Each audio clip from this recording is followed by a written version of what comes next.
إلى رسوله الكريم أما بعد قال رسول الله صلى الله عليه وسلم طلب العلم فريضة على كل مسلم وقال رسول الله صلى الله عليه وسلم خيركم من تعلم القرآن وعلمه أو كما قال عليه الصلاة والسلام সম্মানিত উপস্থিতি আসসালামু আলাইকুম ওয়া রাহমাতুল্লাহি ওয়া বারাকাতুহু। আমি আল্লাহ তাআলার কৃতজ্ঞতা জ্ঞাপন করি যে তিনি আমাকে আজ এই এত বড় প্ল্যাটফর্মে কিছু বলার সুযোগ দিয়েছেন। সম্মানীয় শ্রোতা মণ্ডলী, আজ আমি আলোচনা করব ইসলামে নারীদের শিক্ষার গুরুত্ব সম্পর্কে। এটি এমন একটি বিষয় যার উপর ইসলাম শুধু জড়িয়ে নেয়নি, বরং নারীদের জ্ঞান অর্জনকে তার সম্মান, মর্যাদা ও সমাজ গঠনের শক্তি হিসাবে প্রতিষ্ঠা করেছে। ইসলামে নারী সম্মান, মর্যাদা ও জ্ঞানের অধিকারী।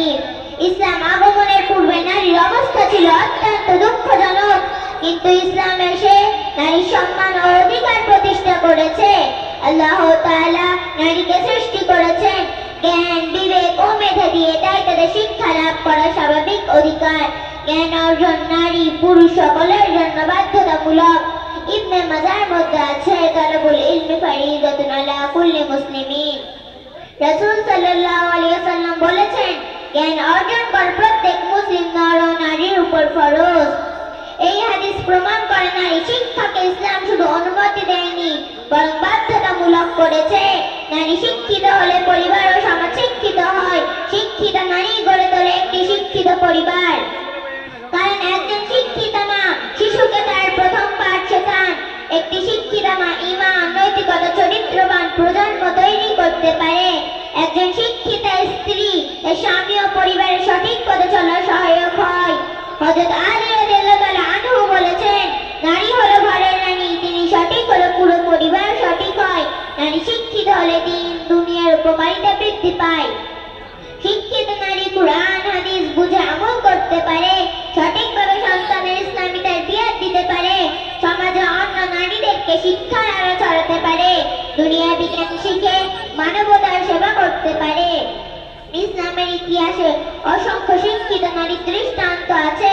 হযরত আয়েশা রাদিয়াল্লাহু তাআলা আনহা ছিলেন একজন অত্যন্ত পারদর্শী ও বিজ্ঞ আলিমা। শত শত সাহাবী তার কাছ থেকে হাদিস ও জ্ঞান শিখেছেন। নারী শিক্ষা উন্নত সমাজের ভিত্তি। একজন শিক্ষিত নারী শুধু পরিবারের নয়, পুরো সমাজের উন্নতির ভিত্তি। তাই ইসলাম নারীকে জ্ঞান চর্চা, ইবাদত, দীক্ষা, চরিত্র গঠন, সমাজ কল্যাণ সবকিছুতে অংশগ্রহণের সুযোগ দিয়েছেন।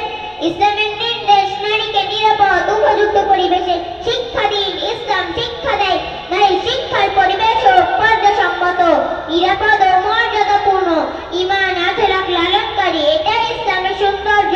নারীর সম্মান রক্ষা করে তাকে শিক্ষার আলো দান করা। প্রিয় শ্রোতারা, নারী হলো মা, স্ত্রী, বোন, কন্যা। একটি জাতির মূল শক্তি। নারী শিক্ষিত হলে শুধু পরিবার নয়, সমাজ ও জাতি এগিয়ে যায়। তাই আসুন আমরা আমাদের ঘরের নারীদেরকে ইসলামী আধুনিক উভয় শিক্ষায় শিক্ষিত হতে উৎসাহিত করি। এটাই হবে উন্নত মানব জাতির গঠনের পথ। তাই এই কবিতা বলে আমার পথে ইতি করব। শিক্ষা দাও, আলো জ্বালো, সময়ে আলোকিত। একটি মেয়ে শিক্ষিত হলে সুস্থ হবে সমাজ, হবে দেশ সুরক্ষিত। শিক্ষা দাও, আলো জ্বালো, সময়ে আলোকিত। একটি মেয়ে শিক্ষিত হলে সুস্থ হবে সমাজ, হবে দেশ সুরক্ষিত। ওয়া আখিরু দাওয়ানা আলহামদুলিল্লাহি রাব্বিল আলামিন। আসসালামু আলাইকুম ওয়া রাহমাতুল্লাহি ওয়া বারাকাতুহু। ওয়া আলাইকুম আসসালাম ওয়া রাহমাতুল্লাহি ওয়া বারাকাতুহু। সকলকে জানাই ধন্যবাদ। আবার একটি চমৎকার বিষয় নিয়ে আপনাদের কাছে ফিরে আসবো, তাই আমার স্টোরি পাওয়ার জন্য চ্যানেলটি সাবস্ক্রাইব করতে ভুলবেন না। আসসালামু আলাইকুম ওয়া রাহমাতুল্লাহি ওয়া বারাকাতুহু।